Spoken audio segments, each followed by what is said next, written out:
The flooding is only getting worse down here at the lower level of the Marina RV park. I'll let the picture tell the story for you guys here. You can see behind me the water's taken over and completely submerged some of the spots. The Quincy Fire started around 1 p.m. this afternoon off of Viewcrest Drive, an old olive highway just east of Oroville. Caltrans opened up I-5 North here at the Fondale Road exit around 2:30 p.m. today. And it came after they had to have vehicles screened here, including big rigs and all vehicles alike. What's your favorite part about this coming out here every year to the university? Well, this is my favorite day of the year at the university. I mean, you've got all these beautiful cars, all these wonderful people who come out and have invested so much. It's awesome.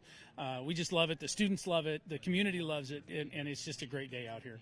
Yeah, absolutely. I feel like I'd be remiss if I didn't bring Red in here. Yes. Red, how's it going? So obviously out here dressed up, looking great. We took some selfies, actually. Maybe I'll have to share that with you guys later. But Red, what's your favorite part about coming out here enjoying the cars? Just driving them around. And at Monday's rally, there were some pro-Donald Trump supporters that did show up here to make their voices heard on President's Day.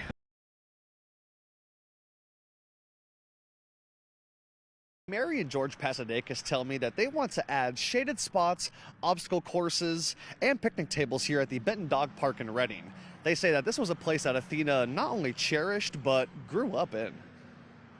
Dogs' personalities are kind of like Athena's. They're just very giving, very loving. They don't judge you. After her untimely death back on April 3rd, Mary and George Passidakis want to honor their daughter through helping others. But in this case, it's not just people who would benefit. Initially, the couple started a fundraiser to pay for their daughter's funeral services and memorial.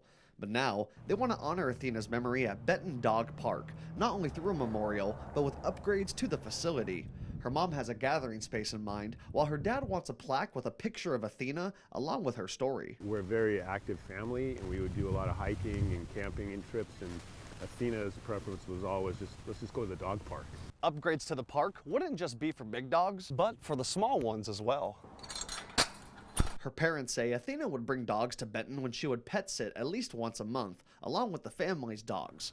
Among the multiple family dogs she had growing up were favorites Deco, a black lab with gray patches, and DJ, a Basenji Terrier mix. Every time I see a dog, I just hear Athena's voice saying, "Hi, can I pet your dog? Oh, come here, baby. What's your name?"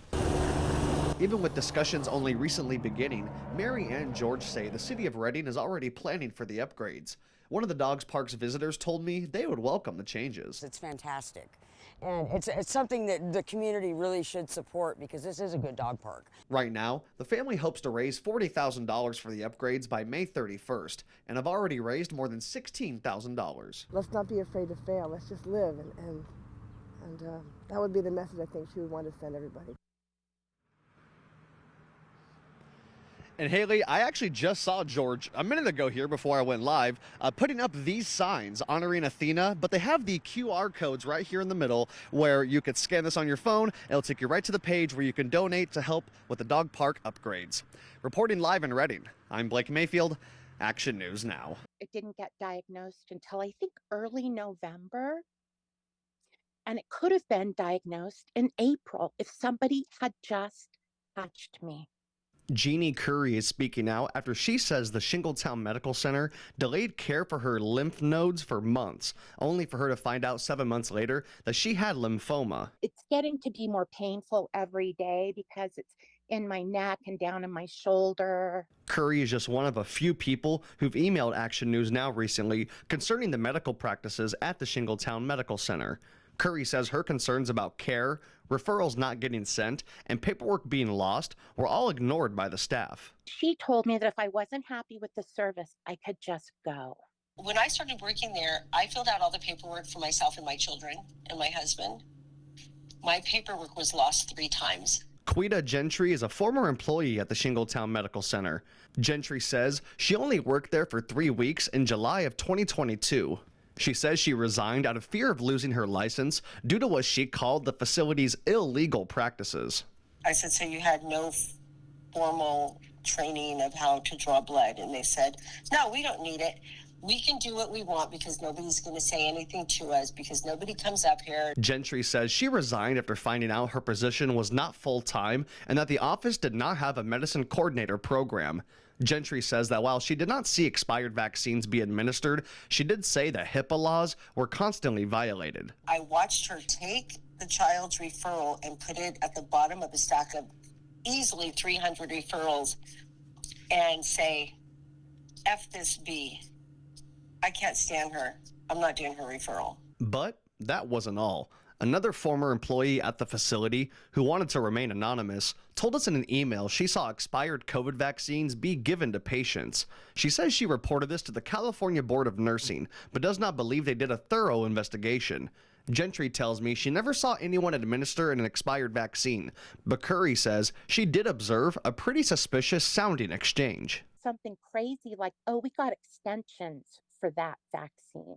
And when the nurse said, well, where are they? Because I'm not injecting it unless I see them. They're on my desk. Well, could you go get them?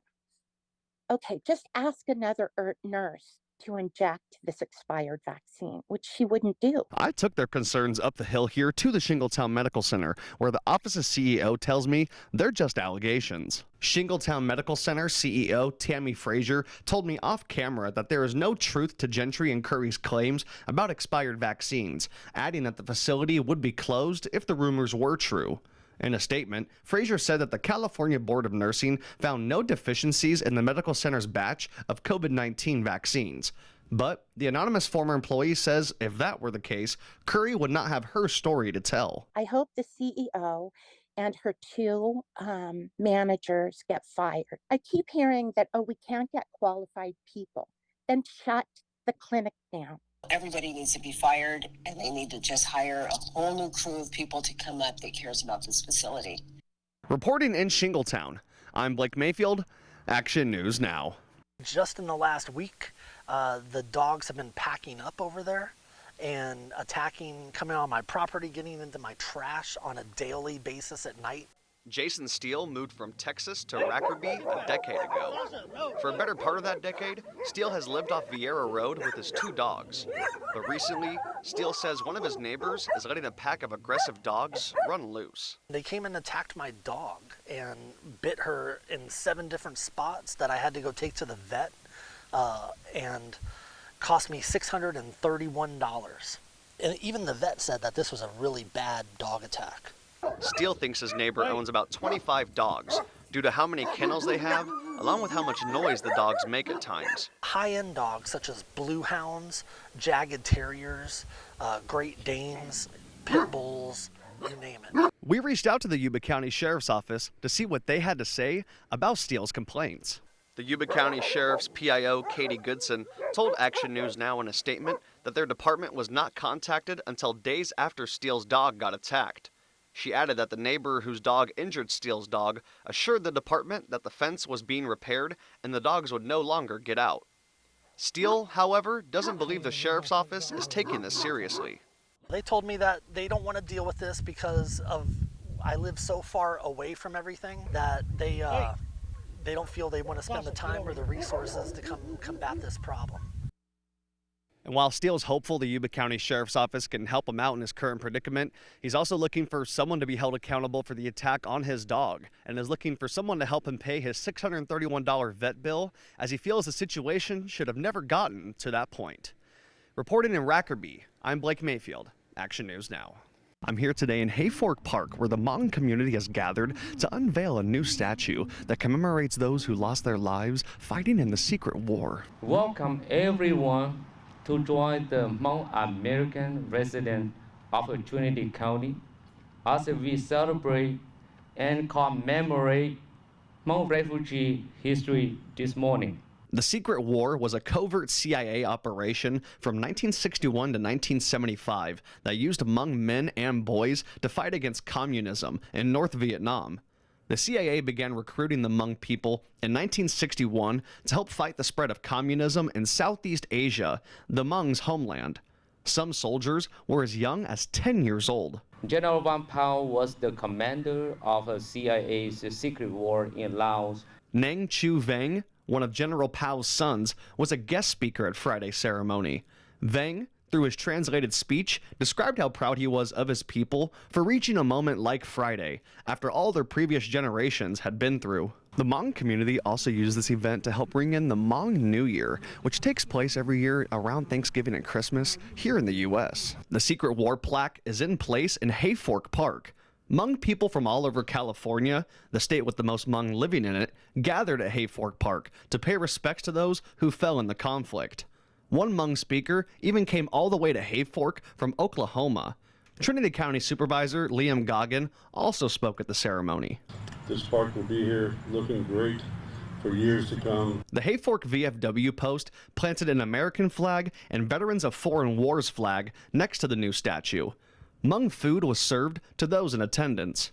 Nearly 35,000 soldiers died as a result of the conflict and its aftermath with the North Vietnamese. The new statue is the first known Hmong dedicated statue in California, north of Chico. Reporting in Hayfork Park, I'm Blake Mayfield, Action News Now. I'm here today at the McLeod Market, where Reading filmmaker Maxwell Hughes is directing his first feature film, The Rattling Bog. Maxwell Hughes Kleiber is a Reading native who grew up with aspirations to become a Hollywood film director. After graduating from Anderson High School in 2016, he pursued his dream and moved to Los Angeles to attend film school. A couple years ago, he began writing The Rattling Bog, but needed thousands of dollars to shoot the project. It's essentially 3 friends go to a cabin where it was supposed to be 6 friends. Three friends don't make it, so the other 3 friends try and find a way to make it fun. A lot of ego gets in the way, a lot of pride, a lot of stubbornness, and things go horribly wrong after the 3 days. Hughes Kleiber says donations on WeFunder helped pay for the project. The budget, just $90,000. Max says that while finding locations that would let him film was tough, the McLeod Market jumped at the opportunity. You know, we were going around asking all the different marketplaces, and they were like, we would love for you guys to be here, and we'll set things up for you nicely, and we'll work around your guys' thing, and that alone was beyond grateful. 24, take 1.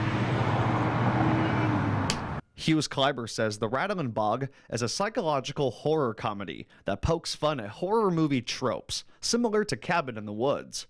He's using a Red Canon V-Raptor camera for the film, which shoots up to 120 frames per second in 8K high definition on Canon FD lenses from the 1970s. It's the real deal. It's a really great camera. You saw the lenses. The big zoom is pretty massive, so it's a lot of fun to operate. Kevin Cooley and Nathan Seahose are also Reading natives. They decided to work on the project to help attract future filmmakers to the area. In Reading, we're kind of isolated, so it feels good to see how other people, how other regions are doing it, and like learn from them, and also realize like, hey, we're not too far off here in Reading. We're figuring it out here. Hughes Kleiber says in order to finish the project and release it someday, he may need a little more money. Things like editing, color, music, sound, all those things. We're going to reach back out to, local members, other investors, other things to, keep raising money for that. Max says he wants the project to get a chance to shine at film festivals and is planning for a late 2025, early 2026 release. Reporting in McLeod, I'm Blake Mayfield, Action News Now.